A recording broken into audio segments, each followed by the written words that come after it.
All right, thank you guys for coming to our second installment of our quarterly hustle-driven speaker series, Execute.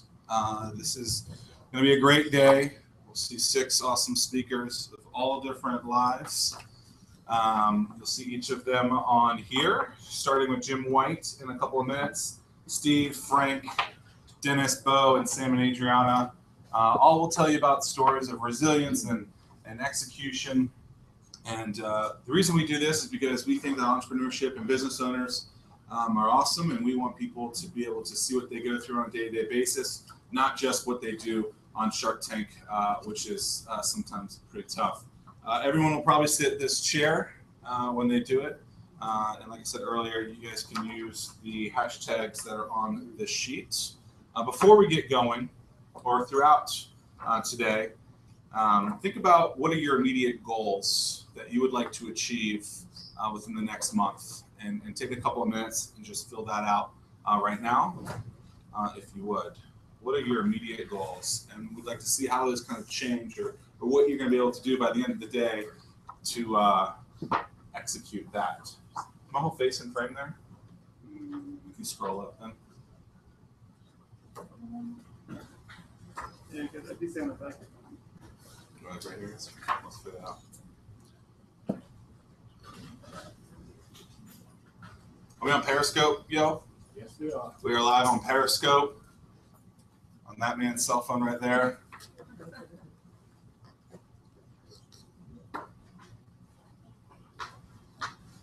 All right. Each speaker will have 30 minutes to tell a story or a series of stories. Then we'll take a couple of questions. Everyone gets 30 minutes total. So if they go 29 minutes, they get 1 minute of questions. So hopefully we'll give you a little bit of time. Coming up first is the guy that I met over the last few years, Jim White from Cleveland. He's really pumped and hoping for the Cavaliers to pull it out over the next few weeks. But what we're going to do, we're going to introduce him via theme song. Jim White. Yeah.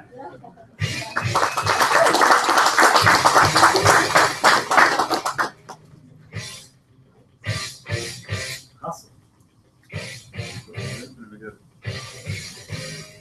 Thanks for having me here, guys. Man, I love speaking to entrepreneurs. This is really exciting. This is all about the hustle. Zach told me to come out. I've been speaking to businesses for around 10 years, but I took a little different approach with this talk, talking more about the struggle that I went through. So you'll get an intimate approach on some of the stuff that I went through. Well, it's a low chair. So pain before pleasure. Put your pain before pleasure.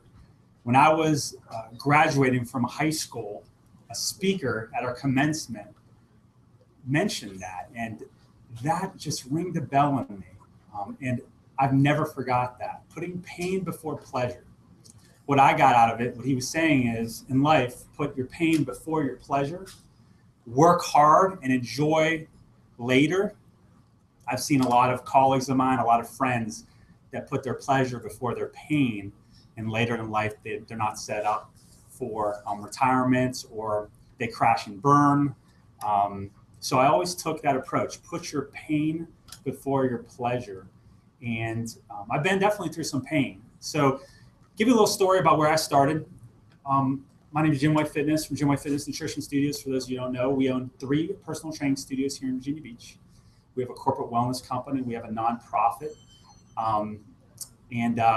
I moved down here from Youngstown, Ohio. Does anybody know where Youngstown is?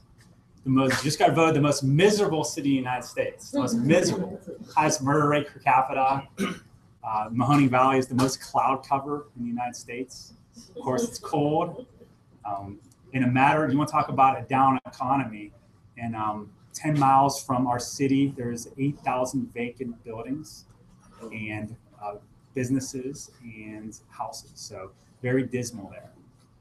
I graduated from high school with a 2.7 GPA, and I was not your A student. My brother was definitely a valedictorian in school, very smart, scholastics. My middle brother was president's class, and I came up causing trouble, 2.7 grade point average.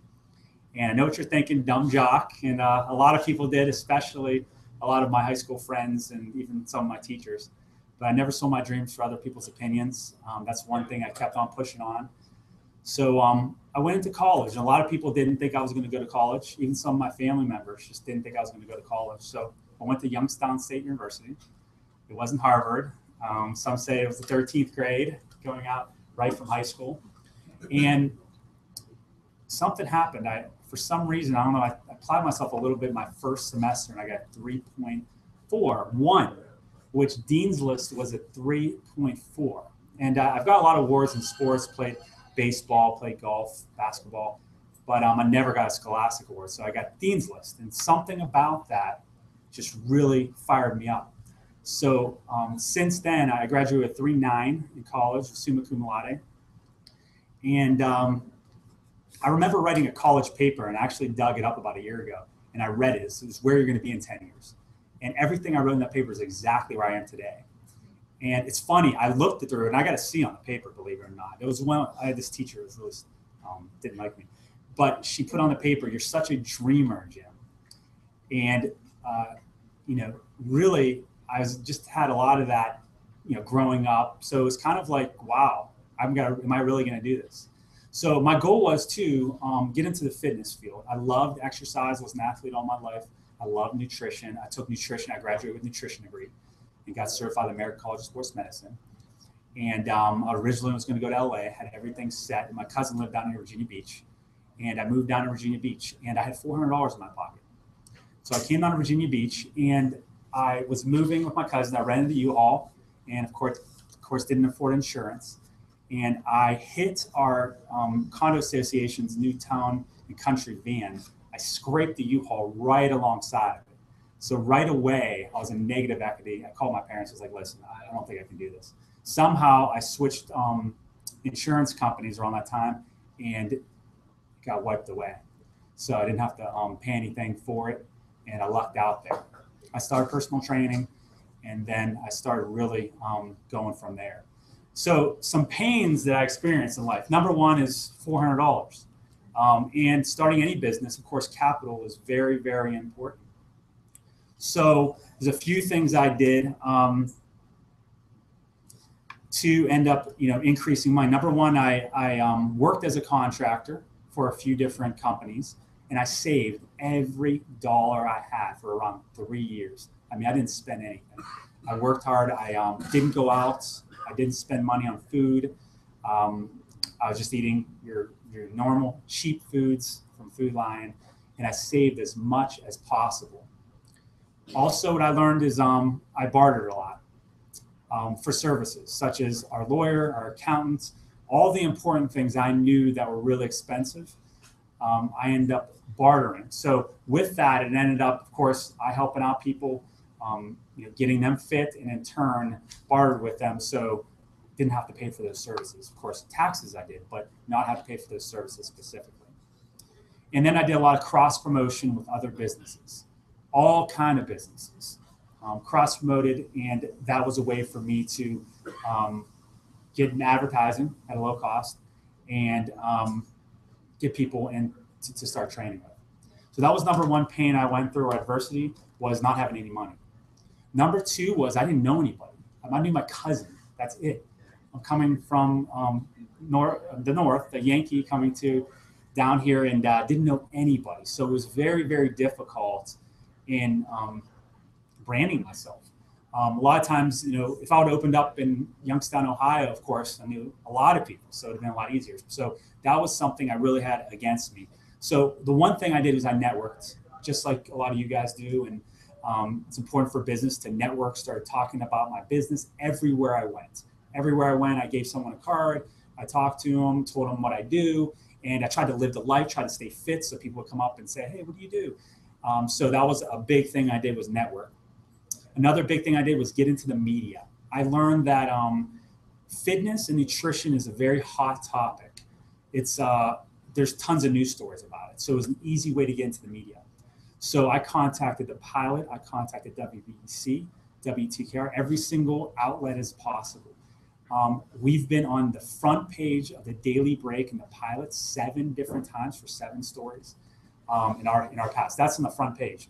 So with that, one of them was they used to do a You Did It section and have before and after pictures. So we were on there 4 times. This was about maybe 5 years ago, 6 years ago, where our clients, we helped them lose 40 or 50 pounds. So our marketing specialist said just that personal interest story alone was around $20,000 for each of them. With that, our phone was ringing off the hook, and it was free. It was free for us to do. And they say when you build a trust in the community, it's even better than just advertising and saying you have a deal. I was a reliable source for the media, such as WVEC, the 700 Club. I was their expert for 6 months, training their co-hosts for the National Half Marathon. So all these free media sources were ways to get our brand out there. And then using the connections that I had, building connections one by one.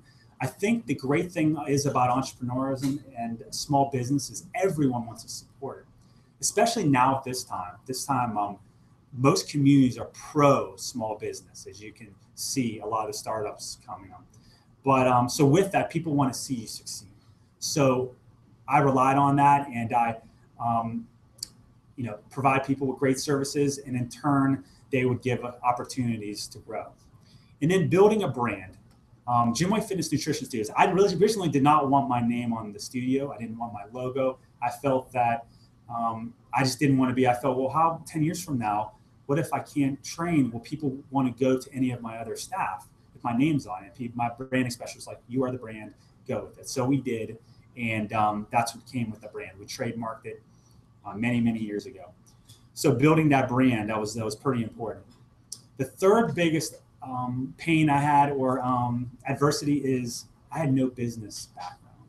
And that's the one thing I do regret. There's so much to learn. And in college, you take a few fields, and I chose nutrition. Of course, that was my craft and exercise. But we took some basic business classes, but I had no business degree. And I wish I would have went back or did that at the time, and because it would have made the process easier. So I went by the trial and error route, which a lot of small business owners do. And with that, it was good because I learned from a lot of the mistakes. However, I feel like I could have cut down on a lot of those mistakes by learning business. So what I ended up doing was self-studying, just like a lot of entrepreneurs do, self-studying as much as possible through books, through guides, through internet, and learn how to write a business plan, learn how to develop a marketing strategy. So that was something that I didn't have going my way. Also, we benchmarked off others. We looked at the best in the country of what's doing best practices around the country with fitness studios, with gyms. And we took those best practices and we made our product stronger, better at a reasonable cost. So, and we were constantly doing competitive analysis of our competitions from every different area. Another thing I did was finding mentors. When I came down here, I went up to every gym owner, every fitness studio. They probably really, really regret it telling me some of their stuff now. But that's the one thing I did is I went to everyone. I found mentors in the field, outside the field, in business, and I soaked everything up like a sponge.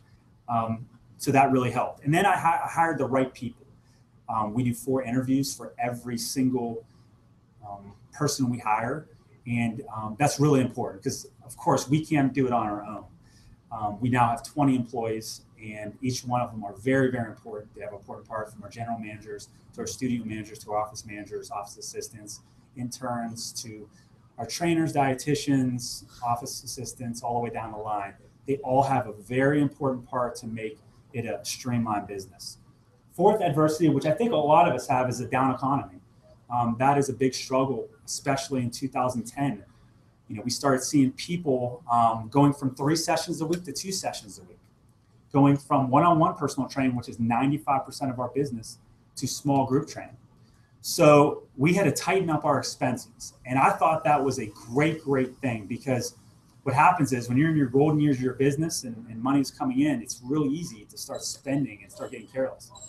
And I give it the analogy, of course, the Cleveland Cavaliers. They were backs against the wall. They lost 2 of their all-stars, and they're fighting harder just because of that reason. So we were backs against the walls. We were in our golden years, and we have expenses. We had to cut them down. So we started looking at everything. We started tightening up everything. We didn't let anybody go. We didn't let any of our benefits go. We felt that was highly important for our staff, but we started tightening our expenses, and we started getting smarter. So it was one thing we did to overcome the economy. Also, we had to change our programs. We had to diversify. We had to do more small group training. And it was very important that we fit into all income brackets. So our prices are from $25 a session to $90 a session. So we ended up expanding that, and while staying true to our brand. The mistake we did was, for instance, Groupon. We sold 800 boot camps on Groupon. And first we were really excited, but what it did was it really, really affected us. We couldn't handle it. It was too much for our systems. And we were doing boot camps with 70 people. There were boot camps at Mount Trasham, which is a lot of people. And luckily we did the best we could, and we did a good job. But we learned that that wasn't the small thing we jumped on with everyone else did. So we learned a lesson to learn about the trends, follow the trends to a point, but stay true to your brand and stick through it. And also, adversity number 5 is, of course, increased competition. When we first started, we were one of the only personal training studios in Virginia Beach. Now we have 15 personal training studios, CrossFit gyms within a 15-mile radius of us. So competition definitely increased. So what we did was we mastered our craft. We tightened things up. We improved things. Our customer service, we took from best practices like Nordstrom's and Ritz-Carlton, took some of their models, and we offered that from our clients to perks programs, to member appreciation weeks, through touch points, through concierge service, through contests and challenges, through having incentives for our clients, to so much to get clients to buy in and build into the family of the brand. Number 6, future inflation. So about a couple years ago, we knew we had to grow. We were our studios were getting, we couldn't grow anymore. I mean, our studios were getting at capacity every single hour. So we learned, and we knew that in the future, we need to do something because inflation is going to go up. We're going to have to pay our staff more. Costs are going to go up. And, we're hitting a ceiling. And as an entrepreneur, you get to a point where I guess it's a blessing and a curse. You're always, your hunger is strong for business, and you're constantly wanting to work, and you're constantly wanting to grow. So we decided we do got to grow more studios. So we opened up our 3rd studio last year in Norfolk, and through our business coaches and talking about how it doesn't cost that much more by opening up more locations or expanding. It stretches our budget a little bit, but the amount of new business that comes in, that's the way to really beat inflation in the future and for growth of the company. And we knew that was important too. We have people coming to us, and most people don't think of personal training as a career. Well, we were able to create careers for our personal trainers and growth ladders. If we stay with only a few studios, there's only so many positions. But as we grow and talking about our strategies to grow into a franchise, it allows people to have ownership, and so we can license out our studios to our staff. It allows us to offer more benefits. We offer competitive benefits from IRAs to vacation to CECs to insurance, which majority of fitness in our fitness business, you just don't see that. So we want to do that for our staff because we want to hire a good staff. Another thing to increase growth and to beat the high competition, the high market demand, and high decrease in economy, we learned that we got to have a horizontal and a vertical strategy when it comes to business. So horizontal strategy, we have Gym White Fitness Nutrition Studios. We wanted to create other businesses off of that, horizontal, that kind of fit in, that can increase our income. So what we do is we start a corporate wellness program right in our willpower. So Gym White's Workplace Wellness, we have companies from here all the way to Bethesda. We offer fitness and nutrition for small businesses. And that was a way to increase revenue, and it's something we already do. Also, we got into selling supplements, selling products.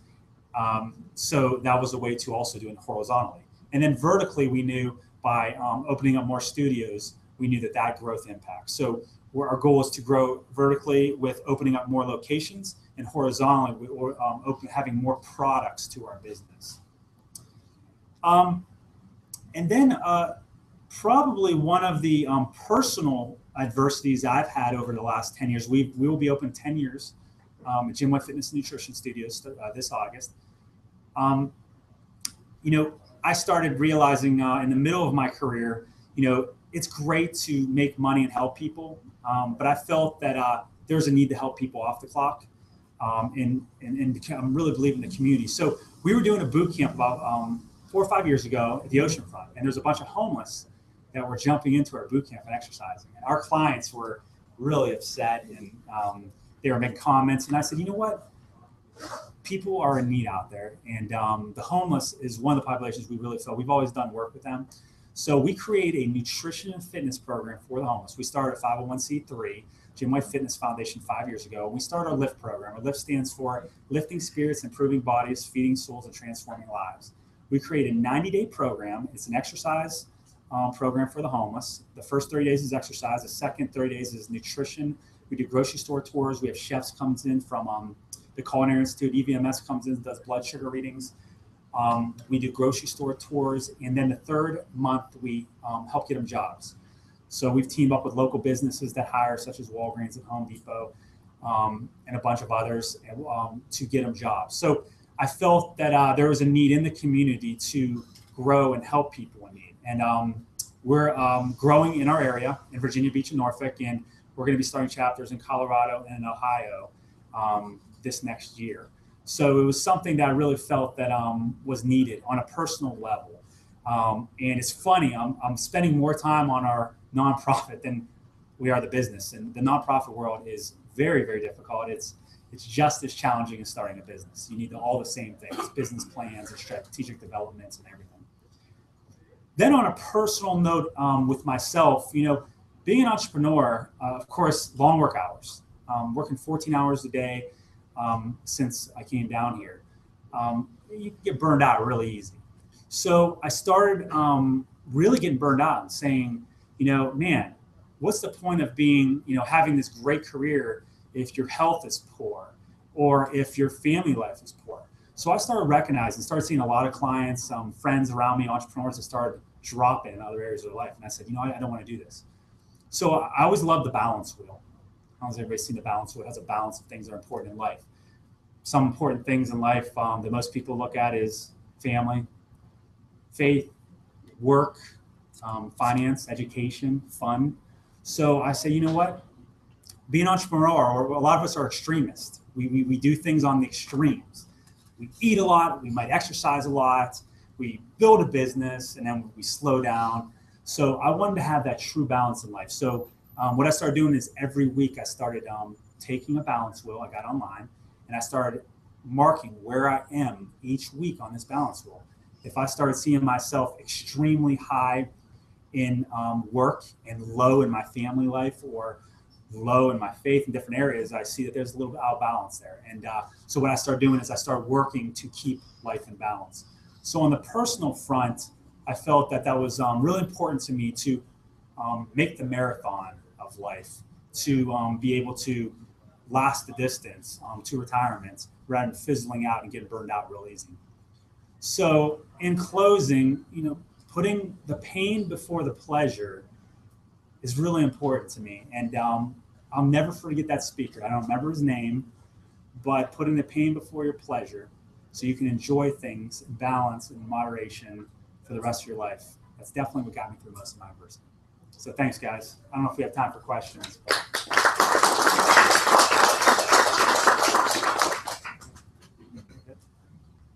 Any questions? How many people have you successfully transformed through your nonprofit program? I've seen them shepherd them through the whole process. Yeah, so we only started this in March. So far we've helped 84 athletes. We call them athletes instead of homeless. We got them shirts and everything. They've walked over 5,000 steps. We give them pedometers. They've lost over 75 pounds, and we got 17 jobs so far, 17 employment. So that's how we're measuring it, through weight loss through attendance and through how many jobs we're doing. So, yes. With your nonprofit, how did you find funding for that? So you want to talk about divine intervention? I had a client. We had no money. I had a client. We weren't even mentioning it. This is when we first started. She goes, "Do you have a nonprofit?" And I said, "Well, we're just starting something small." She's like, "Well, I just have this friend of mine has some money. They want to just give it to a nonprofit." She comes to the studio with $2,500 cash in an envelope, and I'm like, "Are you serious? Where is this? Is this drug money?" I mean, what? At that point, I was like, "Well, we're giving it to the homeless." This is great. So that's how it started. She comes back a week later. She goes, "I got some more." She comes back with another $2,500 in cash. So we started our account with $5,000 in cash, and since then we've been doing. We have a lift-a-thon. We raise every year probably about $15,000. We're running to DC this November for National Homeless Month. Our goal is to raise $20,000. We have a huge nonprofit party at the end of the year. So those are some, and then we have personal donations and corporate funding. So it's all funding from individuals, not as much any grants or yeah, we've got about 4 grants so far, and we're learning that process. We have a grant writer on our board. So as we keep on growing and establishing, that'll become more of our profit. Yes. I know I asked about some time ago about the insurance, health insurance. Yes. Do you accept that with regards to dietitian, nutrition? Absolutely. So it's another horizontal leg of ours. We couldn't accept insurance for a long time. They wouldn't cover dietitians. But we just got a letter in September from Optima and Anthem. So we now, in August, after lengthy paperwork, we're going to be accepting insurance through dietetic services for anything, weight loss, for Crohn's disease, gluten sensitivity, heart disease, anything. So it's a whole other business for us. So it's for nutrition services only. Fitness will probably never be covered in my lifetime, but so for nutrition services, we will be covering that starting in July, August. Okay, guys. Great. Thanks for having me. It's great to be here. I'll be here after, so if you have any questions, please feel free to ask.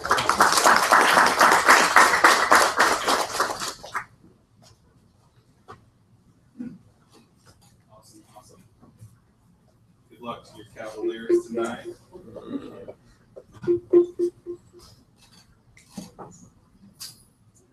So our next speaker doesn't want an introduction music, so maybe we'll just keep that to Jim as a one-time thing. Hopefully it was good luck for your team tonight and for the other 3 games that you'll have to win. But awesome stuff, and thank you for doing this. For those of you who just walked in who are looking for a seat, if you guys want to take a seat, some people need more refreshments. That happens. You got to get your Spock on before you get your Captain Kirk on or something like that, right? Something like that. Greatest job from Execute One. All right. Next up, from a long ways away, about 2 blocks down the street, we have Steve, who will be telling his story, his entrepreneurial journey. So, Steve, if you want to come on up, welcome to the Execute stage. Thank you. Let's clip this somewhere. And then actually.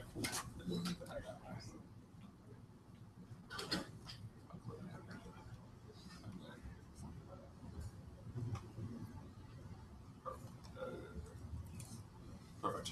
Okay. Yep. Thanks, Zach. Thanks, everybody. Nice to meet you. Although I don't appreciate being behind Jim. I mean, not only was he great, and that guy's got my body. This was kind of interesting for me, really, to go backwards and think about all the really smart things I did and all the really stupid things. It's kind of fun, actually. And I've got a few things for you. I mean, at my age, the little rules of the road grows. I mean, I've got 100 of them, but these are the best ones I've got. So I'll tell them, and I'll tell you the little story of how I think they fit in. The first one is going sideways is going forward. Going sideways is going forward. I'll give you some examples. The next thing is whatever it is you do, it should change lives, including your own. The next one is it's not about the money, it's about the accomplishment.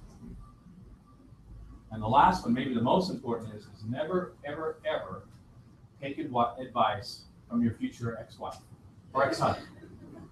So, okay. My career started out of college when I took a job with a large medical diagnostic company, German company, where we sold everything from $30 urinalysis strips to $200,000 analyzers.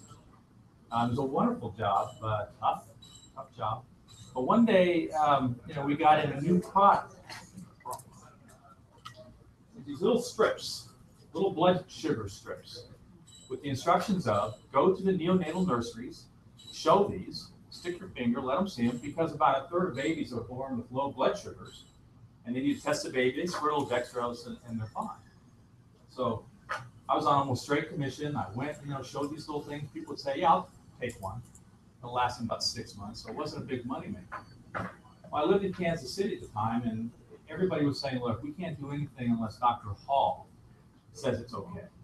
So I get an appointment with this guy, show it to him, and he says, they look great. Just tell all my neonatal nurseries to use this. He goes, but you're missing the boat. You're talking to the wrong guy.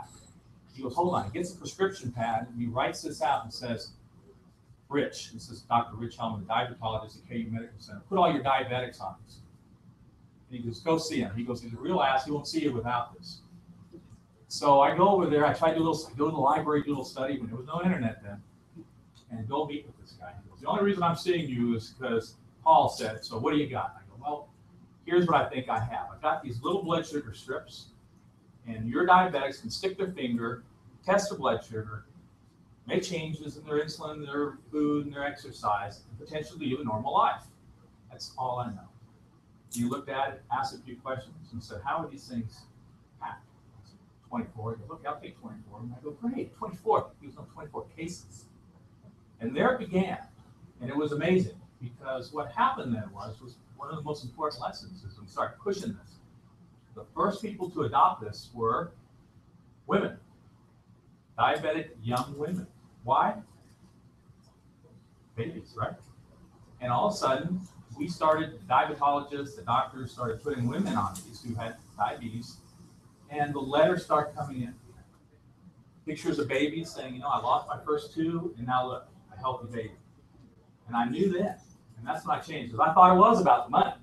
I was on commission, I was selling these things, I had girlfriends to support. It turned out that this really wasn't little blood sugar strips. This was healthy little babies. And so that was an important lesson. I'll pass it. So anyways, moved into the home office and led new product development for this German company. One of the products that came out of my group earned profits of about $1 billion. This is now about an $8 billion market. So we made a rich German a lot richer. And for that, I got a plaque. I got a lot of plaques. And so my boss and I left and moved to Seattle, went to work for a biotech company where you have a 1 in 10 chance of making a lot of money and a 9 in 10 chance of being unemployed. So I'm sitting here proud to say that the fair-haired boy was standing in an unemployment line a little over a year later. Put a hat on and sunglasses, hoping my neighbors wouldn't see me. But I'll tell you, I ate a big piece of humble pie, and it was probably one of the best experiences I ever had, because I walked out of that place and said, this won't happen again. I had two offers, actually. I had an offer. My ex-boss had gone to work for Johnson & Johnson down in Milpitas and said, Steve, come up. I got a great job for you. And then there was this crazy little biotech company called Bainbridge Sciences located on Bainbridge Island. My wonderful ex-wife said, okay, you failed. Take the job so we can get some money. I didn't. I took the Bainbridge Sciences. And it was a fascinating technology that they had. Now, what we could do is that from a biopsy, we could quantify the number of blood vessels that a tumor had created for itself in order for it to metastasize. However, as important as that is, because it would help a man decide whether or not to have this prostate removed, or whether just to perform some surgery, whether a woman has a mastectomy or just a simple biopsy, whatever, people couldn't get their heads around it. The investment community couldn't, the partners couldn't. One day, one of our little scientists came and says, I've been working on this thing. I think I've got a little monoclonal antibody for bladder cancer. Any interest in that? Yeah. So we went sideways and developed this little product called the BTA test for bladder tumor antigen. The first company I called to try to get some money to support the development of this was C.R. Bard, a big urological and cardiovascular company. They flew the Learjet right out and funded us and ended up buying the company. It was a good thing. We had this huge party, so they flew the lawyers out to give us our checks, and we were disgusted. We had a chocolate strawberry food fight. These guys were looking at, we had Dom Perignon, and we were like, breaking out. But I never forget, when they handed the check, you come up to give the check, I hand it to my ex-wife, and then immediately just start, don't. And later she said, I just can't believe that. You treated that like it was nothing. And I knew then it really isn't the money. Really, once again, it's the money. It was that accomplishment. We went for it against everything. We were broke at the time, went for it, and it happened. So that was a lesson. They came to me and other people in the company and said, look, we've got a deal for you. We want you to stay. Here's a check. Here's a check. If you stay with us for 2 years, it's yours. If you leave within 2 years, you got to pay it all back. And it was the biggest mistake I made. I really lost 2 years of my life because the thrill was gone. I wasn't in it, and I shouldn't have done it. So. But I did. And then, my ex-wife ended up with money. But I left there, was done with biotech, was done with medical this time. Was done with biotech, and literally wanted to get involved in the internet. Now, this was 1997. Got out the yellow pages and just started flipping through pages saying, hey, can these guys benefit from the web? Attorneys, get the automobiles. I love cars. I'm thinking, we're going to put cars on the internet. Sounds great, right? Now it's like how you buy and shop for cars. Well, I'd go visit these car dealerships. We wrote all the code in DOS, wrote all the code. I'd visit these car dealerships and they'd say, what is the internet? Was that like a birth control device? And what is this thing? And it was failing. So we're month after, every month. Captain Mike, I need some more money. Why don't you just admit it's a failure and get a real job? I never forget, it was 6 months into it. I was downstairs and paying bills, and there was $1,623 in the bank. And I thought, who did I not pay? Because there was never any money left. And then I realized it was profit. We finally turned a profit. And that was the sweetest $1,623 I've ever made. I woke the whole family up. Everybody, was dancing, and it was cool. And that business never looked back. Another thing that happened in that business, what really turned it was, nobody was interested in putting cars on the internet. These car dealerships were cared less. This one dealership, Subaru, I was sitting there talking to him. He was the first guy, and he didn't sell anything on it, but he liked it. He says, Steve, you're really missing the boat. You got all that data, right? These computers, when you guys come out, they got all this stuff. See those people? And there's people looking at the window stickers on the new cars. He goes, why don't you print those up for my used cars? That'd be cool. So what do? Reprogrammed it. We got these stickers. Use that data, put those stickers on the cars. Well, car dealerships move their cars around. They don't sell them. All of a sudden, the phones start ringing. People go, you the guy who's got those window stickers? That's me. He goes, I want those. And yeah, I'll put them on the internet. I don't care about that. I want those window stickers. So going sideways was going forward. We grew it. We took it to, we had about 34 vans all along the West Coast collecting about 26,000 vehicle contents a month. And Dominion Resources called me up one day and said, you ever interested in selling it? And yes, I was. So sold it. My daughter and I, so I got rid of the business, rid of life, and my daughter and I flew out here, rented a Mustang, convertible, had meetings with those guys, and we just drove down the coast to find a place to live, and ended up here. So I did for the first year, didn't do much of anything, really, pool parties. I ended up buying a business, a little publishing business called Healthy Life Pages. And it was fascinating. It was really strange. And we had some really strange people, psychics, One day, let's say 9 months, I get a call from a guy and said his fiance loves this, but I'd be interested in selling. I said, I didn't know. It was a good little business. 3 days later, the company that I had hired to build this website, Cinema, called me up and said, hey, we built that website. You like this, right? And I go, yeah. He goes, well, I'm bankrupt. You want to buy the company? So I didn't like this business. I like the web. So what I do, sold this to that guy and bought Cinema. Once again, it went sideways. So, and that's where I am today. So it's been about 10 years. Where does the passion come through now?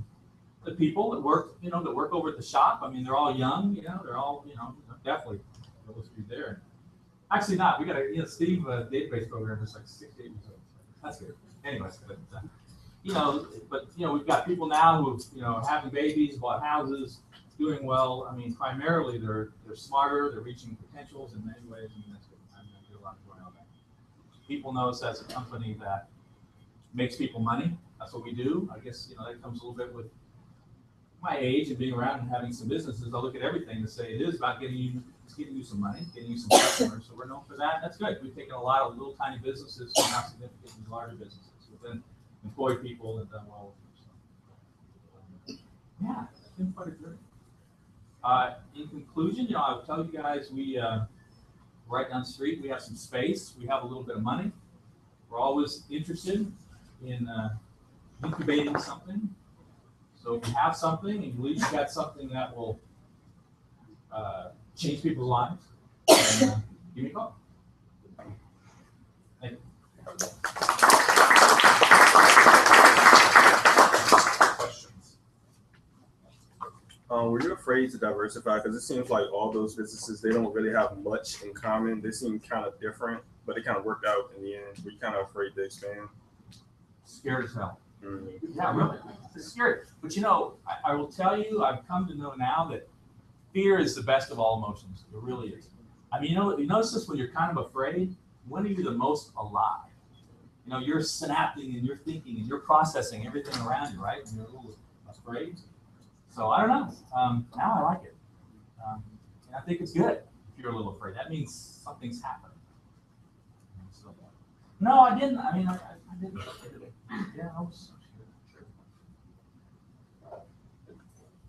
So you made it sound like a lot of this stuff just came to you, like almost like it was natural for you to make good choices and for these opportunities to work out. Is that like, you probably gave us the good news. Was there like strategy behind going from one business to the next, or did it just kind of work out the way it worked out? You know what I mean? Did you have any losses, or was it all just up and up? I mean, I've been lucky. But I don't know if I was ever that big of a planner. I mean, I don't know that I was. I mean, I'm more about passion and enthusiasm. I'm one of those kind of guys. I don't know if I'm so big.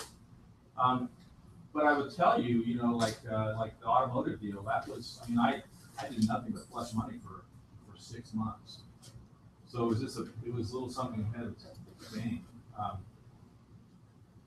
I just think that sometimes, you go do something. I really believe in that. You just got to pay really close attention.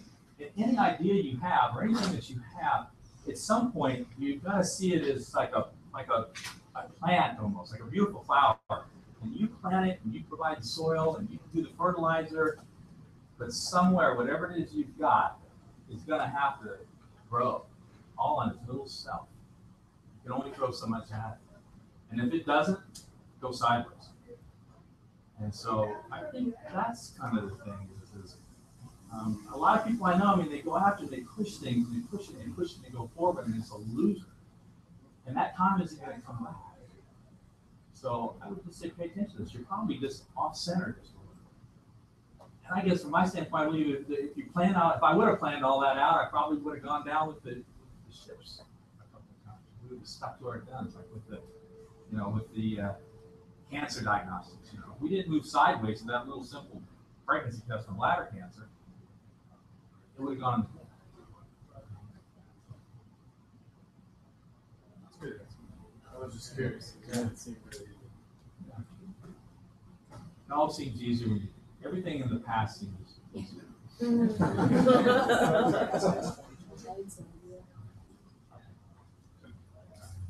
So you have a great reputation in Hampton Roads as being one of the most friendly people in Hampton Roads. Oh yeah. So every time I hear your name, I hear great stuff. So my question is, what do you do when you meet people? Or what is your philosophy towards people when you're sitting down with them as a client or just as a prospect? So I see this. I've always seen every person as a library. I see them as a library. And everybody has a story, and everybody has knowledge. And I don't know, I just learn from everybody like that. And I'm friendly, yeah, I mean, I think so. It works well for me. I mean, until I'm not. I mean, everybody knows I get really grumpy. People don't pay me. I'm not nice about that. I did great work for you. You're going to pay me. Bad things will happen. But the reality is yeah, I mean, when you look at that, and then when you see that, and you kind of picture that with somebody, and somebody is unhappy or they're kind of grumpy, you don't know what chapter they just went through. And I always kind of see that. What just happened to them in their life to make them that way? And you oversee that, and just don't. I don't know, typically they get friendlier. But I think if you believe that in people, they're fascinating and wonderful. Anybody else? Steve, thank you so much. Good. Thank you. All right, we're going to take a quick 10-minute break. We'll do 2 of these, or 1 more of these, I guess. I don't know now. Take a 10-minute break, and then Frank will come up on stage. Thank you. Great work. Sideways.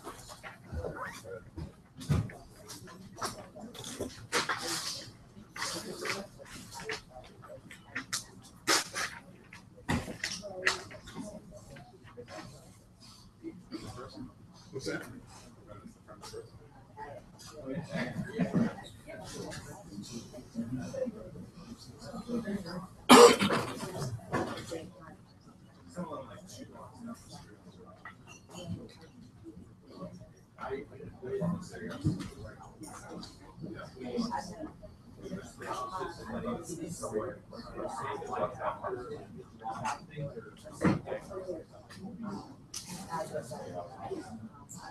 Good, how are you? Yeah, I made it. I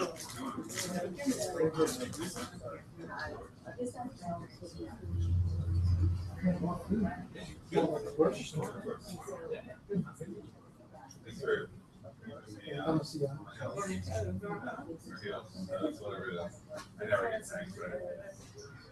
You're up.